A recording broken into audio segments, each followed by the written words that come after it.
સુરતના હજીરા દરિયા કિનારેથી ₹1 કરોડના અફઘાની ચરસનો જથ્થો મળી આવ્યો હતો। એસઓજી પોલીસે ચરસનો જથ્થો કબજે કરી કાર્યવાહી શરૂ કરી છે।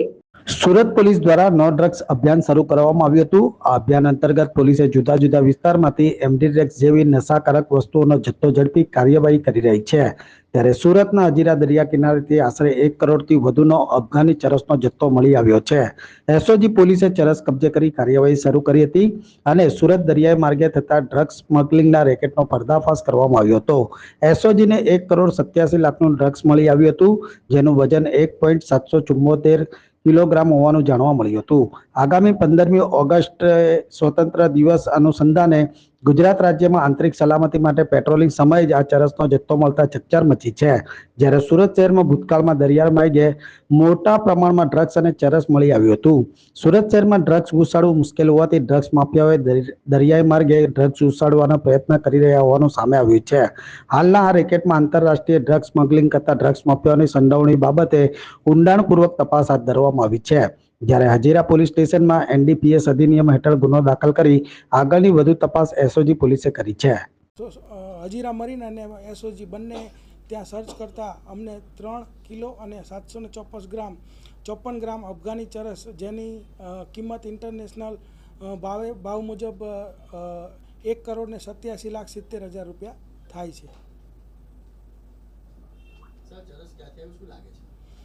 ચરસની અંદર જે અત્યારે જે પેકેટો મળ્યા છે એમાં અફઘાની ચરસ અને સ્ટારબક્સ કોફીના સિમ્બોલ છે। બીજી જે તપાસ છે, અગાઉની પણ જે તપાસો છે ચાલુ છે। અગાઉ 2023ની અંદર અહીંયા સુરત સિટીની અંદર 9 કિલો, 8 કિલો અને 13 કિલો એમાં એસઓજી અને ક્રાઇમ બ્રાન્ચને આવું જ અફઘાની ચરસ મળેલું છે, જેની કુલ કિંમત 15 કરોડ ને 45 લાખ જેટલી થાય છે। આ ઉપરાંત તાજેતરમાં જ વલસાડમાં ઉદવાડામાં લગભગ 6 કરોડનું આવું ચરસ મળેલું છે અને વલસાડમાં જ 13 કરોડનું ચરસ મળેલું છે।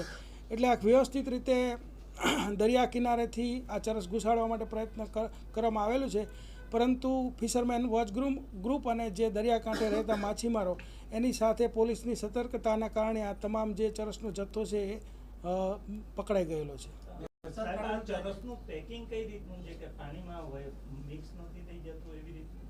ચરસનું પેકિંગ એકદમ વોટરપ્રૂફ ટાઈપનું હોય છે, એટલે પાણીમાં એ કંઈ સોલ્યુબલ થતું હોય એવું લાગતું નથી, એટલે જ આવું ચરસ જે છે અહીંયા તણાઈને આવે છે। અને અગાઉ પણ બધી એજન્સીઓ આ તપાસમાં જોડાઈ હતી ને આ તપાસમાં બધી એજન્સીઓ ફરીથી સક્રિય થશે તો એકાદો ક્લુ મળી જશે તો આ તમામ જે ગુનાઓના ભેદ છે એ ઉકેલાઈ જશે। સર, એવું લાગી રહ્યું છે કે દક્ષિણ ગુજરાતમાંથી આ રીતે જે ચરસ છે તે ઘુસાડવા માટે એક સેન્ટર બની રહ્યું છે। આ જે મળી આવ્યું છે એમાં ટોટલ તમે વિચાર કરો તો 2023માં સુરતમાં જ આવું 15 કરોડનું ચરસ મળી આવ્યું છે અને 2024ની અંદર 3 કરોડ નું અહીંયા, પછી 13 કરોડ અને 6 કરોડ બીજા, એટલે 19 કરોડનું વલસાડ જિલ્લામાં મળી આવ્યું છે। એટલે એવું અત્યારે કહી શકાય કે અહીંથી મળી આવ્યું છે, પરંતુ હવે એક પણ જો આની અંદર કંઈક ક્લુ મળશે તો આગળ કઈ રીતે આવ્યું હતું, કોણે અને ડિપ્લોય કર્યું હતું, કઈ રીતે અહીંયા દરિયા કિનારા સુધી પહોંચ્યું, એ બધું જ ખબર પડશે। સર, કચ્છ બાજુ પણ આ પ્રકારે બિનવારસી ચરસ અને ડ્રગ્સ થઈને જથ્થો મળ્યો, શું આનું કનેક્શન એ દિશામાં હોય છે? અમારી મળતી માહિતી મુજબ ત્યાં પણ આવો જથ્થો મળેલો છે, ત્યાં પણ આવા ગુનાઓ દાખલ થયા છે, પરંતુ મેં કીધું એમ કે એ ગુનાઓમાંથી એક પણ ગુનો ડિટેક્ટ થશે તો આ સમગ્ર જે રેકેટ હશે એનો પર્દાફાશ થશે। સાહેબ, 15 કરોડનું ડ્રગ્સ ગયા વર્ષે પણ મળ્યું હતું, આમાં આરોપી કેમ નથી આઈડેન્ટિફાઈ પકડાતા?